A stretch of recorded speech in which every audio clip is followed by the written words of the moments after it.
pwedeng alugin ni Satanas ang mundo. Wala siyang karapatan.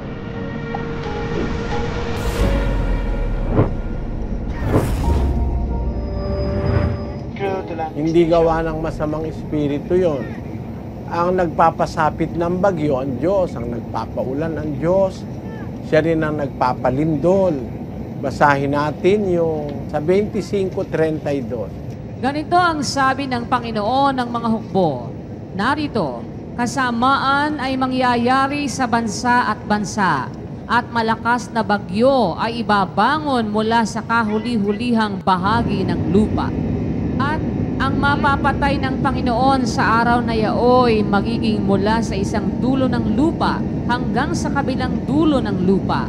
Sila'y hindi tatagpuyan o dadamputin man o ililibing man. Sila'y magiging dumi sa ibabaw ng lupa.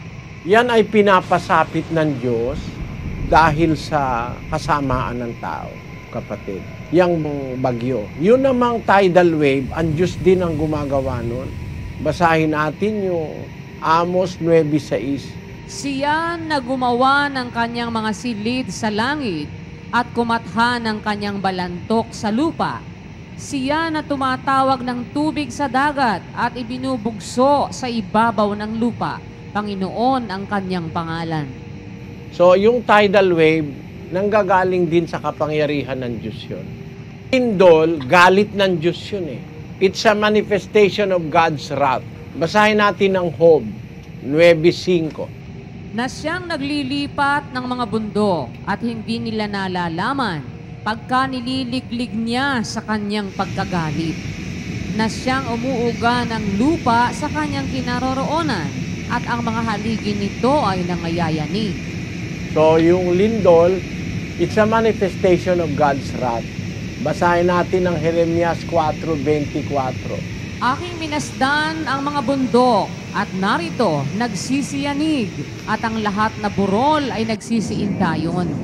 Ako'y nagmasid at narito walang tao at lahat ng mga ibon sa himpapawid ay nangakatakas. Ako'y nagmasid at narito ang mainam na parang ay ilang at lahat ng mga bayan niyaon ay nangasira sa harapan ng Panginoon at sa harap ng kanyang mapangis na galit. Galit ng Diyos yung pag-uga o paglindol, kapatid. Gis ng Jeremias. Ngunit ang Panginoon ay tunay na Diyos. Siya ang buhay na Diyos at walang hanggang hari. Sa kanyang puot ay nayayanig ang lupa at hindi matatagalan ng mga bansa ang kanyang galit. Sa makatwid, nagpapatunay na ang lindol galing din sa Diyos. Yan ang sabi sa Biblia. Yang lindol, yang mga malalakas na natural calamities, yan ay manifestation ng galit ng Diyos dahil sa kasalanan ng tao. Ang sabi nila, likha raw ni Satanas yan. Pero ang totoo, hindi pwedeng alugin ni Satanas ang mundo. Wala siyang karapatan.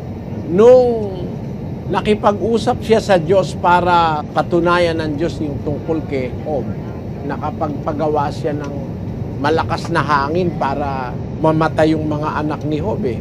Pero yun ay sa pahintulot ng Diyos. Hindi nagagawa ni Satanas yun sa kanyang sarili.